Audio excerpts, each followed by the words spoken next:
आज हम Caroline Wales की एक क्लासिक कविता के जरिए एक ऐसी गाइड को समझेंगे जो थोड़ी हटके है। ये गाइड बताती है कि जंगली जानवरों को कैसे पहचाने, लेकिन इसके तरीके कह सकते हैं कि जानलेवा तौर पर मजेदार हैं। जरा सोचिए, कोई पूरब के घने जंगलों में घूम रहा है और अचानक सामने एक बड़ा सा भूरे रंग का जानवर आ जाता है।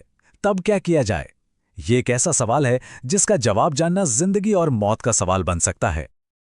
और इसका जवाब तो कविता की पहली कुछ लाइनों में ही मिल जाता है, लेकिन पहचान का तरीका जानलेवा है।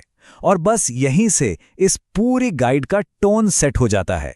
ये एक ऐसी सर्वाइवल गाइड है जो किसी के बचने की कोई गारंटी नहीं लेती। तो चलिए शुरू करते हैं।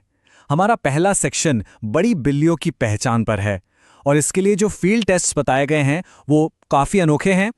तो हमारी लिस्ट में पहला जानवर है शानदार बंगाल टाइगर। अब सवाल यह है कि इसे पहचाने कैसे। कविता इसके लिए एक बहुत ही कह सकते हैं सीधा साधा तरीका बताती है। कविता के हिसाब से बस इधर उधर घूमते रहना है जब तक कि एक पीले शरीर और काली धारियों वाले शानदार जानवर से मुलाकात न हो जाए।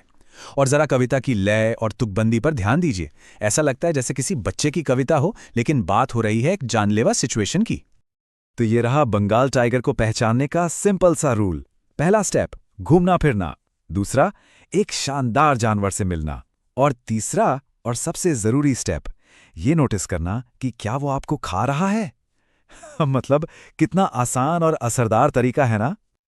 अच्छा, तो बंगाल टाइगर तो हो गया। अब लिस्ट में अगले शिकारी की तरफ बढ़ते हैं। अगर बंगाल टाइगर को पहचानने का तरीका थोड़ा ज्यादा ही सीधा था, तो तेंदुए वाला तरीका भी कुछ कम नहीं है। यहां पहचान का असली मोमेंट तब आता है जब धब्बों वाला वो जानवर किसी पर छलांग लगा दे। बस उसी पल में फौरन पता चल जाएगा कि ये तो एक तेंदुआ है।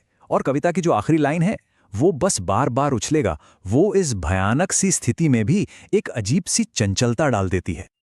और हां, ये एक बहुत काम की सलाह है।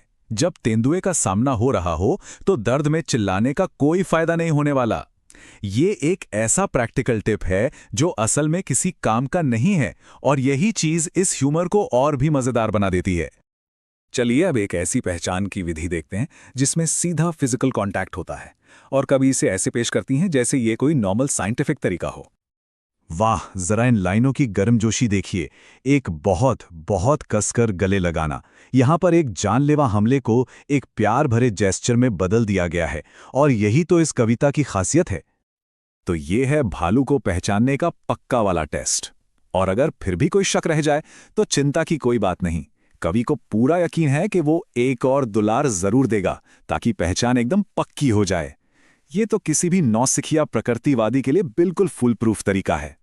अब शिकारी जानवरों के बीच फर्क करना किसी भी नौसिखिए के लिए कंफ्यूजिंग हो सकता है, पर घबराने की कोई बात नहीं। हमारी गाइड के पास इसका भी एक बहुत ही आसान सा हल है। बस इतना ही काफी है। लकड़बग्घे और मगरमच्छ के बीच का सारा फर्क उनकी भावनाओं में ही छुपा है। एक मुस्कुराता है तो दूसरा रोता है। ये तो एक ऐसी यादगार ट्रिक है जिसे कोई कभी भूल ही नहीं सकता। तो यहां सबसे जरूरी बात यह है कि कैसे कविता पहचान के पूरे प्रोसेस को सिर्फ एक बेतुके से इमोशनल साइन तक ले आती है।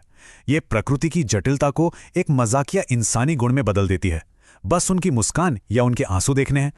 चलिए अब हम अपने गाइड के आखिरी और शायद सबसे मुश्किल जानवर पर आते हैं।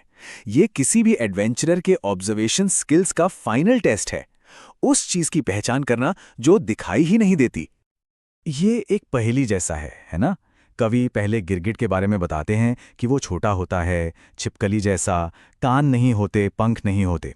लेकिन असली पहचान का जो सुराग है वो आखिरी 2 लाइनों में छिपा है। अगर पेड़ पर कुछ भी नहीं है तो समझो वही गिरगिट है। ये गिरगिट की छिपने की काबिलियत का कितना शानदार और मजेदार चित्रण है। मतलब उसे इसलिए देख पा रहे हैं क्योंकि उसे देख ही नहीं सकते। तो अब जब हमने इस जानलेवा गाइड को पूरा देख लिया है तो सवाल ये उठता है कि आखिर ये ह्यूमर इतना असरदार क्यों है। चलिए अब जरा कविता के लिटरेरी टेक्निक्स पर एक छोटी सी नजर डालते हैं। इस कविता का ह्यूमर कई चीजों का मिक्सचर है। सबसे पहले तो है आयरनी यानी व्यंग्य, एक ऐसी गाइड जो मदद करने के बजाय मार देती है।